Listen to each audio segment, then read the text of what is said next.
ડભોઈની થરવાસા ચોકડી પાસેથી વાહન ચેકિંગ દરમિયાન ચોરીની ઓટોરિક્ષા ઝડપાઈ. ડભોઈ પોલીસ દ્વારા થરવાસા ચોકડી પાસે વાહન ચેકિંગની કામગીરી હાથ ધરાઈ હતી.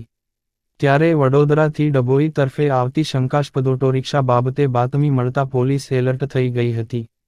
જે ઓટોરિક્ષા વેગા પાસ કરી થરવાસા ચોકડી તરફ આગળ વધતા પોલીસે માર્ગ પર ઘેરો ઘાલી શંકાસ્પદ ઓટોરિક્ષા સાથે તેના ચાલકને ઝડપી પાડી પૂછતાછ કરી હતી. એન્જિન અને ચેચિસ નંબર આધારે નેત્રમ કમાન્ડ કંટ્રોલ દ્વારા તપાસ કરતા ચોરીની ઓટોરિક્ષાનો ભેદ ઉકેલાયો હતો. જિલ્લા પોલીસ વડાની સૂચના આધારે ડભોઈ પી.આઈ.એસ. જે. વાઘેલા દ્વારા ડી. સ્ટાફના જવાનો સાથે મિલકત અને વાહનોને ચોરીના ગુન્હા સબબ તપાસ હાથ ધરી હતી.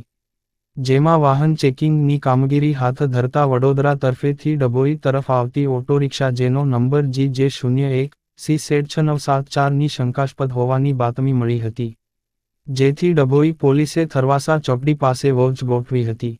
થોડીવાર બાદ વેગા પાસ કરી બાતમી મુજબની ઓટોરિક્ષા આવતા તેને રોકી ચાલકનું નામઠામ પૂછતા તેને પોતાનું નામ જયેશભાઈ સોમાભાઈ બોઈયુ વ.32 રહે થામના તા ઉમરેઠ જી. આણંદનો હોવાનું જણાવ્યું હતું.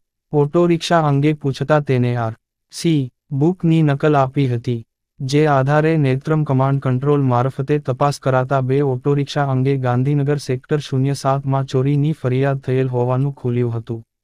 જ્યારે ઝડપાયેલ ઈસમે પોતે દલાલ મારફતે વિજયભાઈ રમણભાઈ હરિજન રહે ઇન્દિરા નગરી રાઘવાણજ તા માતર જી. ખેડાથી ₹32,000માં વેચાણ લીધેલ હોવાનું જણાવ્યું હતું. પોલીસે ભારતીય નાગરિક સુરક્ષા સંહિતા 2023ની કલમ 35(1) મુજબ કબજે કરી સેક્ટર 07 પોલીસે ને આરોપી અને મુદ્દામાલ સુપ્રત કરેલ છે. રિપોર્ટર ફઝલ રજા ખત્રી, GPK ન્યૂઝ.